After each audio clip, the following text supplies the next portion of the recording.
Some leaders leave footprints, others leave libraries.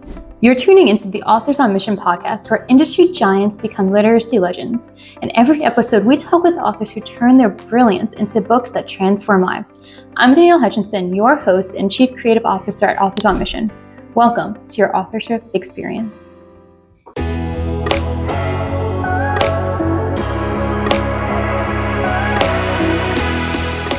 Hello and welcome to Authors on Mission, the podcast committed to delving into top-tier insights and strategies employed by experts to achieve success while also writing about it too. I'm your host, Danielle Hutchinson, Chief Creative Officer here at Authors on Mission, and today we're having a fascinating discussion on the dark side of social media with someone who's been both villain and insider. Our guest today is Tim O'Hearn, a software engineer whose career took an unexpected turn when he developed Instagram bot software that generated over $500,000 in revenue by helping clients gain millions of followers.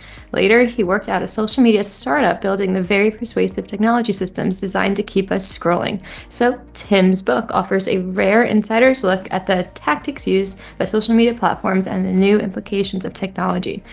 And let us talk more in detail about that in just a moment, but without further ado, I'd like to introduce him. Here he is, Tim O'Hearn. Welcome. Hey, thanks, Danielle. Thanks for having me. It is such a pleasure.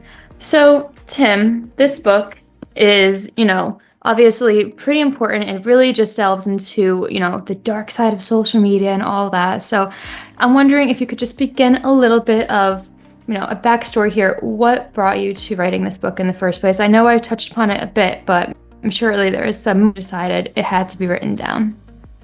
Sure. I would say all good things come to an end. And if I was still in this space, making the money that I was, if my team was still involved there, we probably wouldn't have had as much time to do things like write books. But also, when things come to an end, it's this natural reflection point where you think, well, what did I get out of it? And maybe what could people do on their end to learn more about it? For me, watching the business really come to a halt by 2022, and it was earlier than that, but 2022 was the final date where I received a buyout.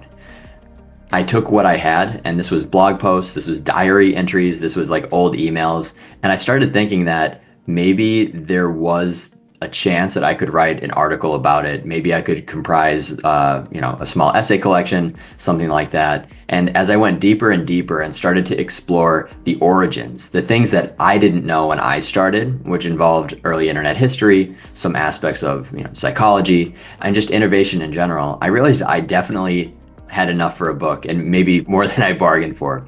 So going through it, I thought, I experienced something, and I was kind of at the forefront of this push toward black hat marketing in the late 2010s. And that even though some of these things happened so long ago, it's really totally relevant today. So I figured let's put it all together and kind of combine memoir with essay collection, and that became Framed. Right. So I think that's really interesting because a lot of authors, we all started writing using different paths, right? Maybe you already know your concept, you make an outline, there's the book, right? But you kind of dabbled in a couple different forms, thinking it might be blog posts or something like that first. So really trying to figure out the right medium to get the story across. So kind of cool, and also reassuring to any authors out there who don't really quite know exactly how they're going to put it together. Clearly, what you did here was the best choice because now it's all put together, one book, and it really just tells the story as well. So I'm just seeing here, you pretty much suggest that you were being cast as a villain and also creating a framework for understanding within this book. So what are these multiple meanings that you were trying to convey? Yeah, having this angle as a villain is pretty unique and also awkward. When I was the one writing the book, it's weird to write this kind of first person, almost like this thriller or this drama where you're talking about personal aspects of your life and you're the antagonist.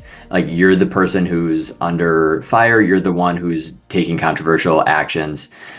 For me, putting it all together this way, I would say that if I was just trying to market the book and use terms like this to sell more books, there was so much more that I could have done. For me, I thought this was the most reasonable way to differentiate what I had done from guidebooks or self-help books or business books. to say that there is a story here, and it's a story that really is not being told, but also that's at least written or presented in a way that hopefully attracts a crowd of those who are curious and who don't pick it up thinking that it's one thing and then find out, oh, it's just there's one or two little kernels of information. The point of it was that it's a totally original work from quite an original angle. I mean, there's some markings of like Chaos Monkeys, if you've read that, but also it has this rawness of being an indie book, of having an author who at least knew enough to put it all together and write it this way without thinking about an end goal that was like a screenplay or, like optioning film rights or something. Just saying this was a very authentic presentation of what I did, and it happened to be my story as a bad guy. Right. Yeah. And first off, as I was reading through it myself, you really do touch upon these topics so candidly, right? Just like from the get-go. Like I bought my first batch of fake followers in 2012. Just, saying it outright, getting the information to the readers, but also just not even hiding it, and it's really interesting to see. And you really did touch upon, your motivation behind everything. You explain your, motivations for developing those tools with honesty, a combination of, profit, curiosity, taking back time that platforms are already taking from users, for example. So all that being said, during your time as a villain, I guess you could say, did you experience some moral qualms? It's a difficult question to answer. Yeah. You go from being cool or cooler, having this increased sense of maybe self-worth, maybe popularity, of course, like this social proof, and it's really all based around social proof. When I first purchased like 5,000 fake followers on Twitter, which really I highlighted as like an origin point for my story, I saw immediately that difference on, social proof and how people treated me. I think I give the example of my freshman year of college. Like people started to ask me directly about how many Twitter followers I had, which was an absurd number of a following at that point in time. So it was clear in retrospect that I had purchased them, but even people who were naturally doubtful couldn't quite imagine how. As I went through and started to systematize, fake followers or organic growth, as we called it, there were definitely some qualms about it. We started to see antisocial behaviors, and we started to see different impacts on the platform, at least from our micro view, from our external view, that, of course, at scale cause issues. So if we were facilitating, at first, thousands or tens of thousands of actions per day, that's a drop in the bucket. But if there were 200 services like ours, and that they were all scaled up to tens or hundreds of thousands of actions per day, you would say that at the very least, we had a major impact on how much spam or disruptive behavior was taking place on the platform. So that was something it bothered me, because nobody, even the villains, even the most villainous people out there, nobody goes onto a platform accepting of spam or looking forward to seeing spam, yet we facilitated it. Right. So, I guess in a way you almost escalated, the whole, whatever it is that made, apps the way they are today, just inescapably addictive is how you described it, right? So, were there any, specific design changes that you felt most responsible for in this transformation? I mean, you mentioned a little bit about this, but this whole book, it does chart going from quirky apps to that addictive platform type. So, I'm wondering, what exactly did lead to that? From the engineering perspective, we could say most of it comes down to these persuasive technology systems. I'm not the first one to use that term. I'm not the first one to detail it. And I'm not the first one to have designed persuasive apps or persuasive features. Within that space, we're thinking of things like the news feed, or the feed, which it typifies most social media apps or just media apps in general today. We're also thinking about push notifications, which is still in the timeline of technology. They are relatively new in that you get these pop-ups that steal your attention and beckon you to return to apps in all types of ways. The ironic part about it, and what I said in the book, was that when I was a kid, we had something called a pop-up blocker. And that was like, a family would say, okay, we're going to get this pop-up blocker installed. It's going to result in a much better user experience when we're on our family desktop. Now we have pop-ups to this like industrial extent, except we call them push notifications. And a lot of people look forward to push notifications. Part of their day is going through their push notifications, sorting through them, and responding to them.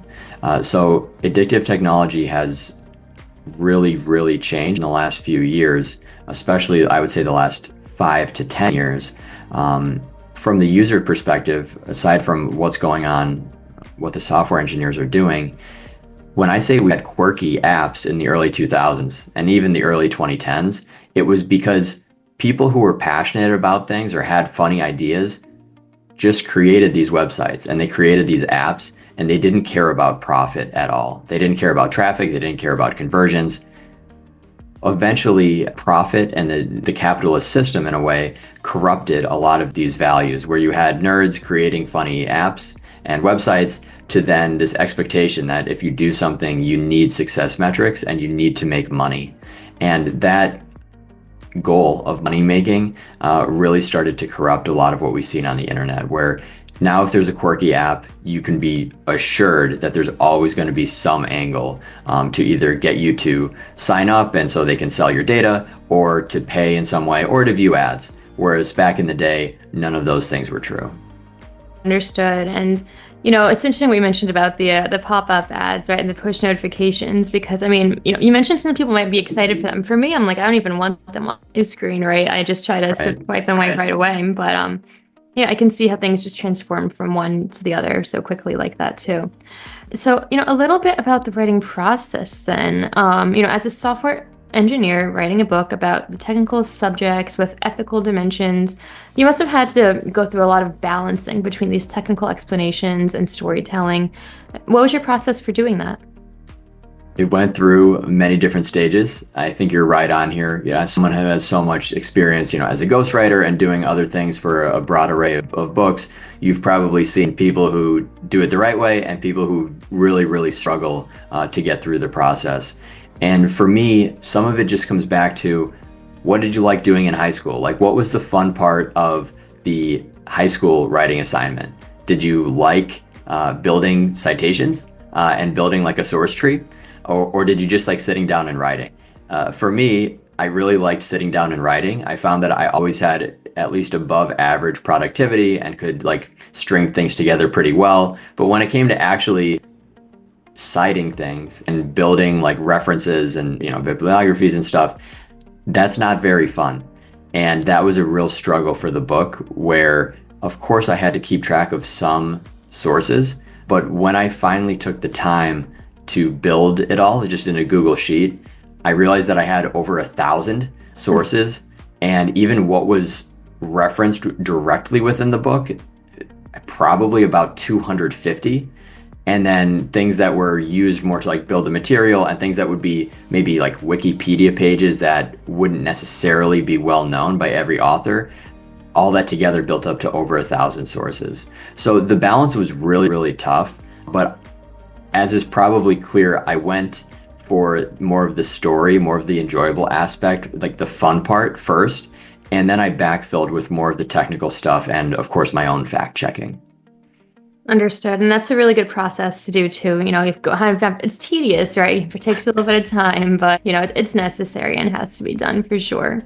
Yeah. So, I mean, that being said, this did take you 3 years to get through. So, how was the actual writing routine like for you? You said, we all enjoy that process much more. How did you maintain momentum over such a long period? I would say there were many false starts. It wasn't 3 years of writing 2,000, 5,000, 10,000 words a day. It was a very, very slow process where for the first year, I was still deciding what the book was going to be and drawing the line between essay collection and memoir, and also figuring out the angle or the slant to it. All of this was done with the fear that somebody who made more money than me, or someone who had maybe worked at Meta or another social media company, might have been writing the same book. So as I went through, there's this push and pull where you need some serious self-belief that you're going to do it, and that by the time you hit publish, nobody else has done that before. Otherwise, there would be a lot of duplication of maybe my stance versus another, or things like that. It would make it look like I copied someone when in actuality it was a really original work. The writing process took about 8 to 10 months for me to really feel confident that this was the right thing to do. And from that, it took even longer for the book to exist, even in its current outline. Like to say, okay, there's really two parts of the book. Of course, when I started writing it, I just wanted to write about, in 2017, here's what happened. In 2018, 2019, 2020, those were the 3 prime years of what we did on Instagram. But the challenge was that because so much of it had been underreported or was little known to the potential audience, I knew I had to go deeper. And I found all of this unique source material. It had to do with hackathons, with open APIs, with Black Hat marketing and the evolution of what it meant to break the terms of service of a platform. And of course, during that, I went to work at Cutlet, which is the code name of the company that I worked at in the social media space. So I had no intention of getting a job at a social media startup when I set out to write the book, but that happened. And during that time, working at a startup really took priority over writing the book. So I think to answer your question, the entire first part of this book, which I think is about 140 pages, none of that was originally planned. There was just a need for so much source material, and I decided to tell it in more of a story-driven aspect than to just provide all these appendices for reference. I just thought, let's add more stories as long as I think they're worth telling. Once I realized the raw quality of both maybe my writing and of the source material, I rewrote a huge portion of the book to kind of build on top of that introduction, really starting with the MySpace piece. That was a transformative chapter for me. I had firsthand experience with MySpace, and I did a ton of original research related to MySpace. And once I put it all together, I was quite sure that that could be the highlight of the book, and that everything could build from there. So having written the MySpace chapter, that happened only about less than 2 years ago at this point. So maybe like a year and a half before I actually published the book. And from there, in pretty short order, I rewrote, probably over 100,000 words. Yeah, understood. I can see how, it does end up being a long process, especially, when you're trying to figure out the best way to put it, like you mentioned before. And, kind of drawing upon what you said with the MySpace part, that part in particular has a lot of technical details as well. You provide recommendation algorithms and engagement metrics that give readers insights into the machinery powering these platforms. For example, just lots of definitions and, how you wrote the scripts in 2005, all that. So, I guess my question kind of bounces off that too, is, how did you weave these into the story so naturally? It must have been a little bit tricky to do, right? Anything bordering on technical writing is very, very difficult. And it can be hard to get the feedback on it because the audience isn't naturally like searching with intent. Starting in 2016, I wrote my own technology blog, and after a while that kind of expanded into just a more general variety blog where I was also doing, sports writing. I was writing about early internet history, but for the technical topics, it was always very difficult to find that balance between what people, expected to find there and then what they actually would end up enjoying reading. It's no question that this is less engaging material if the technical aspect is not done correctly.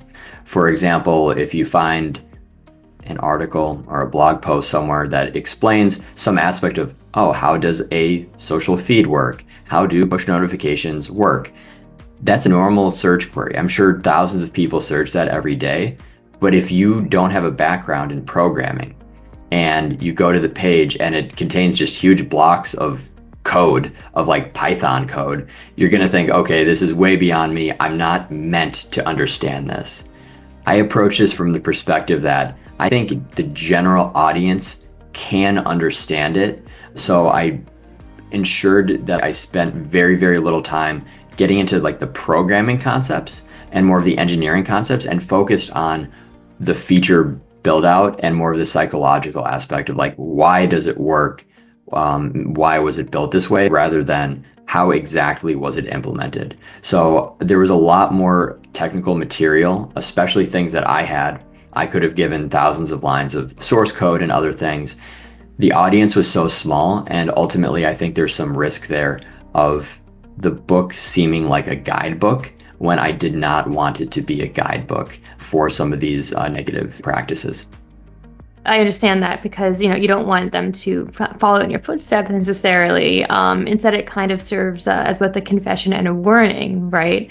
Do you see yourself there as seeking redemption or as a whistleblower or just more of like a warning?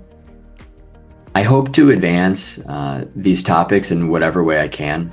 So thinking about the public, the topics of today, what people are discussing, both at the local level. So when people go to the bar on a Friday night or Saturday, like what are they talking about if social media comes up, all the way to what are discussions being had at the highest levels of government, of like corporate finance and corporate ethics. How is social media, how is certain aspects of persuasive technology coming into play there? I hope to advance wherever the understandings are and wherever the topics are, because I think there's a lot of deceit and a lot of like very, very, I would say, a cheapening of how we view these topics in contemporary America, for sure. So I hope to put something out there that preserves the history and also moves things forward. As far as the value for me, sure, there is some redemption, but it's not like I was an abject criminal. It's not like I'm looking for a real act of penance. Even though I put it that way, really I wanted to write a book because I knew that nobody else was going to preserve these things. And currently there are very, very few writers or journalists really getting into it. So I wanted to do my part and say, this is a vision for the future, and it's born out of a deep understanding of the past. Right. And you just mentioned that there's very few people trying to do this. Did you experience any resistance or pushback when sharing your insider knowledge? The funny thing about the Instagram growth industry is that there's only one player remaining in space. It looks like there's a dozen or so, but they're all created by the same company. There are many, many less people who could take an issue with what I'm saying, because the business, what I experienced and what I generated significant income from, doesn't exist in the same way. And mainly that is because of Instagram enforcement actions. So even though there's this idea of it being completely undetectable and just running rampant on social media, that was true in 2017 and 2018 to a large extent. But today, these same providers just don't exist because it's become a lot harder.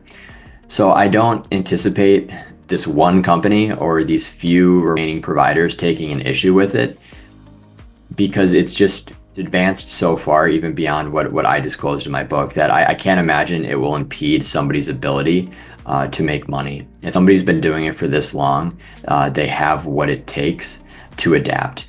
And they can adapt well past maybe what's put in this book. Understood. Right. So it's all about adapting to that. So how did you approach either, was this self-published? Did you approach publishers for it? I'm sure it was a little bit difficult, tackling such a controversial subject, bringing this book out into the world. I guess I'm a little bit curious how you made that decision. It was a tough decision. I think as far as the quality of primary source material and other topics, a huge diversion for me in 2023 was reading popular titles on the topic and thinking to myself, where would my book stack up? It's not the best book that's ever been written about technology or social media, but is it top 10%? Could my story have some relevance even compared to the absolute top stories, like the bestsellers, those with the best ratings, those that have been on different year-end lists?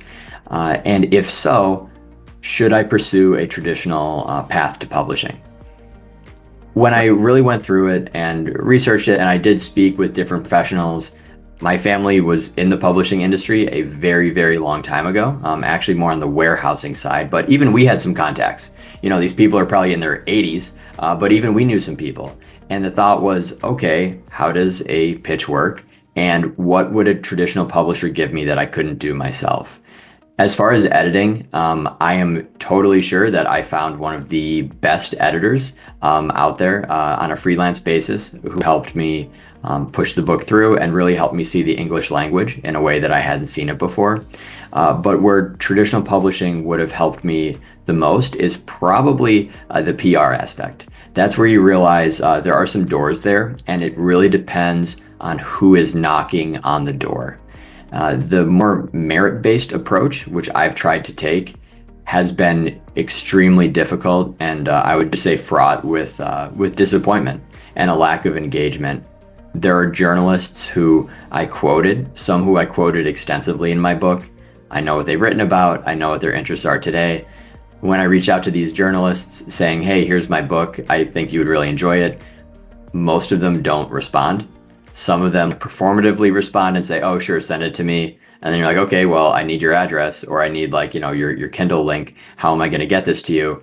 The actual conversion rate of reaching out to these people has been essentially maybe 5%, 5 to 8%, which is not awful, but it speaks to a larger issue, which is that traditional publishing and the proliferation of indie publishing has made it so that even if you've written this sleeper hit or this diamond in the rough, it's really, really hard in the nonfiction space to get that traction and to break through. So I chose ultimately not to go the traditional route, and some of it was timing wise.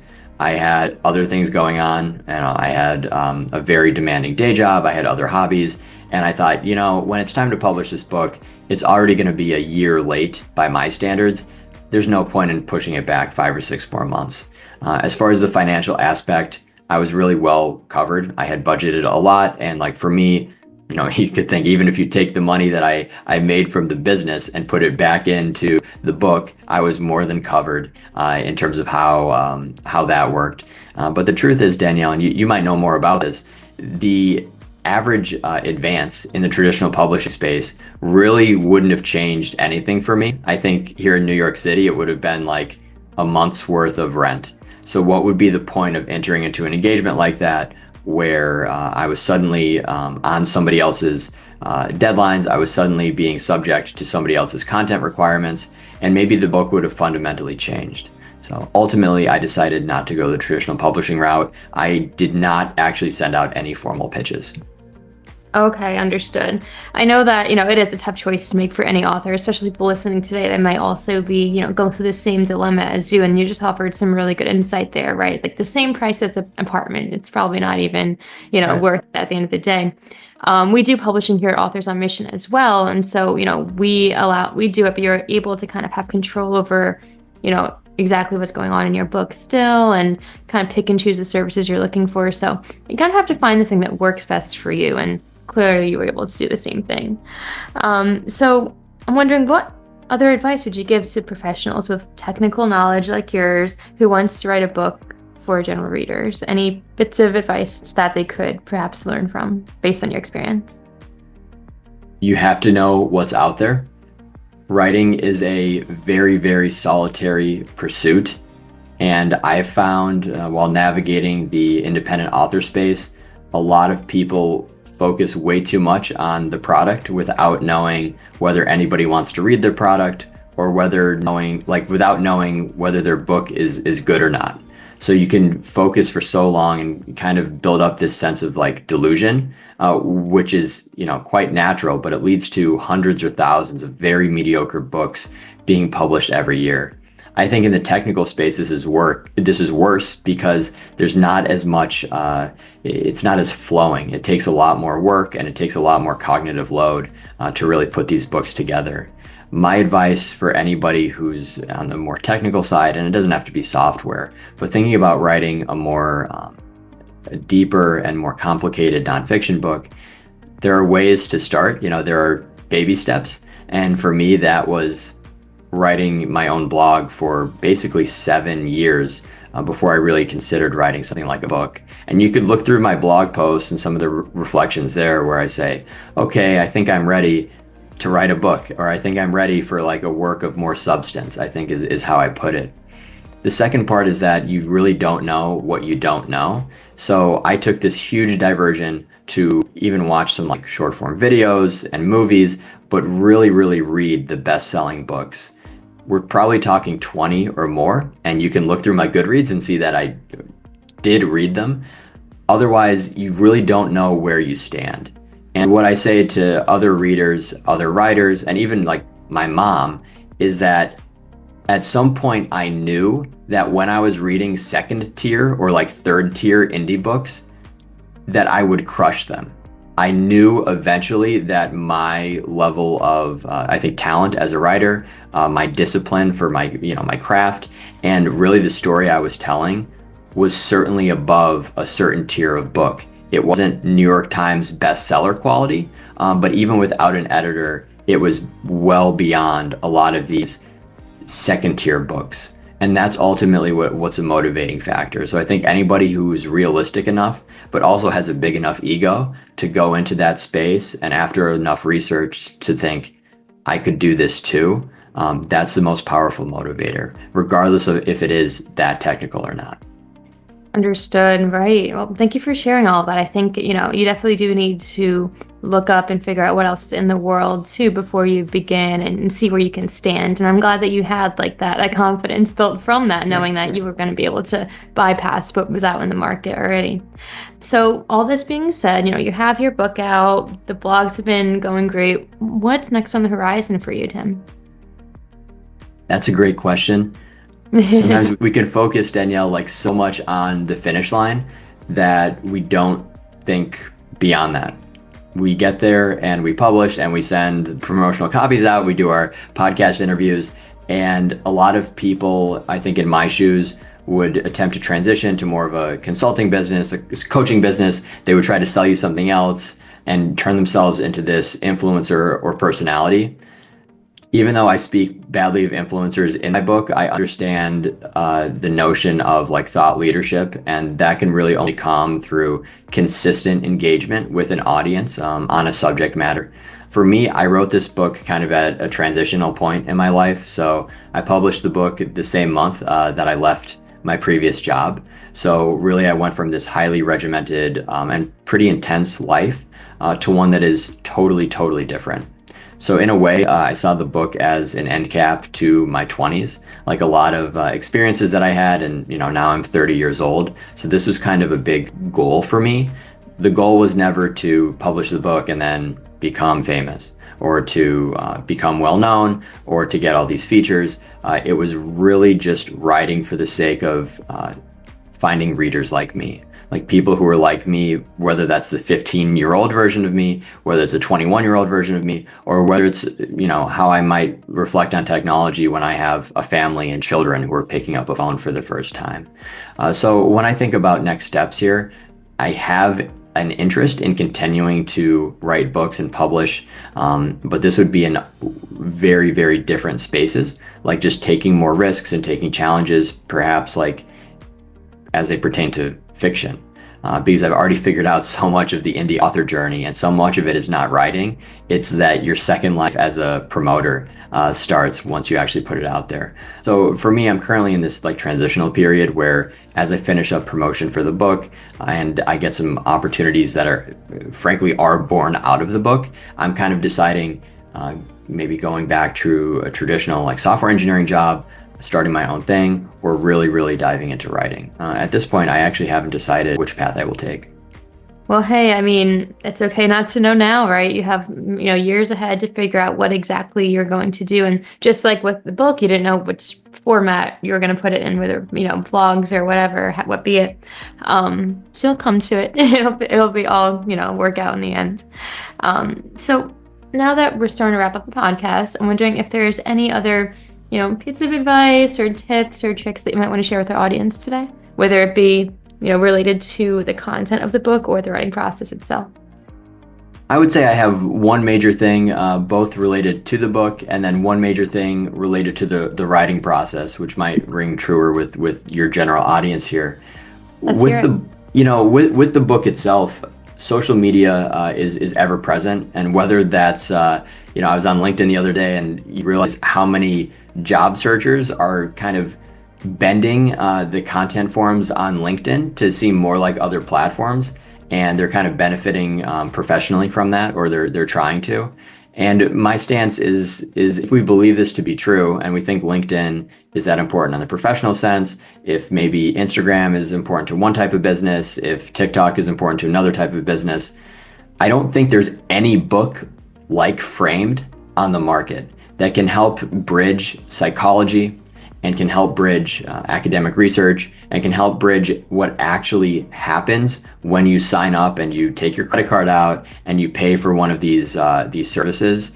I don't think anything is put it together that way or that well. So my recommendation is for anybody in the business world, whether that's the smallest startup to a larger corporation, Framed is a book that can really, really move things forward and give you an advanced understanding. And when you turn the final page, you'll find that I have nothing to sell you. And I think that makes it a lot more genuine than most other things today. The second part here relates to the general audience and some of the paths that I traversed while finishing up the book, while getting the book edited, while promoting the book. Learning how to publish a book for the first time is harrowing, and it comes at a time for most people of very high stress, where maybe you've written 90% of the book or 100% of the book, and now you realize, oh, I need a book cover, or oh, how do I format the book? How do I promote the book? My main advice there is actually going to explore like one very specific niche, and that is editorial reviews. I decided to budget a decent amount of money for editorial reviews. Part of that was based on professionals, so like leaders in the social media and psychology and even academic space who might have been interested in reading my book. And then the other part of my budget was allocated toward these large service providers who will review any book for the right fee. And my advice to any author is that, frankly, for the fiction space, editorial reviews are probably a complete waste of money. In the nonfiction space, the subject matter experts who reviewed my book, I would have paid twice as much money as I did for their insight, because they were incredibly deep, and like the quotes you see on my book promotion page don't even truly capture how deeply these people engaged with my work and some of the network benefits of saying, hey, this person read the book and this person recommended it. I think that was a good choice. For the general audience, you pay a given fee and you wait a month or month and a half for the editorial review. I've genuinely found these to be a complete waste of money. And Danielle, I'm curious to what you recommend, your clients do, because that part has been pretty much a total waste to me. The only one that I feel had any value was Literary Titan, and frankly, they are also the cheapest, which is like the complete opposite of what you'd expect. Yeah, no, I see what you mean there. It's like, are you wasting your money getting this on the book or not? I do think it, definitely adds credibility to your book, though, for sure. However, that being said, kind of just like with the social media followers, right? If you're paying for it, then, how credible could it be? So yeah, I mean, I would recommend, just getting it out there, maybe asking, maybe reaching out to people personally for some reviews too could also be, beneficial. Having those connections, it also would benefit down the line too.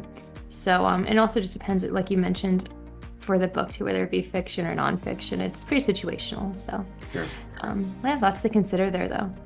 But yeah, I mean, this brings us to the ending of our podcast today. It's been a remarkable conversation here. You have such candor in telling your journey from manipulator to critic.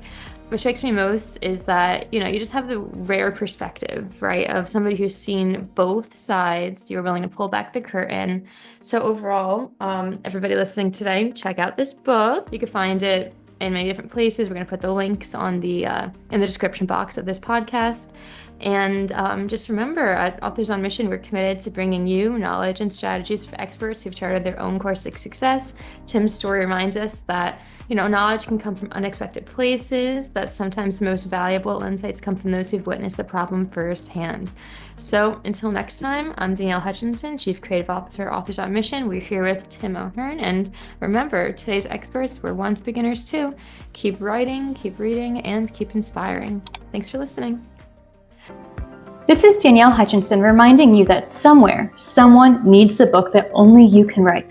Visit authorsonmission.com to start your legacy. Until next time, keep leading, keep inspiring, and keep thinking in chapters. Have a great day.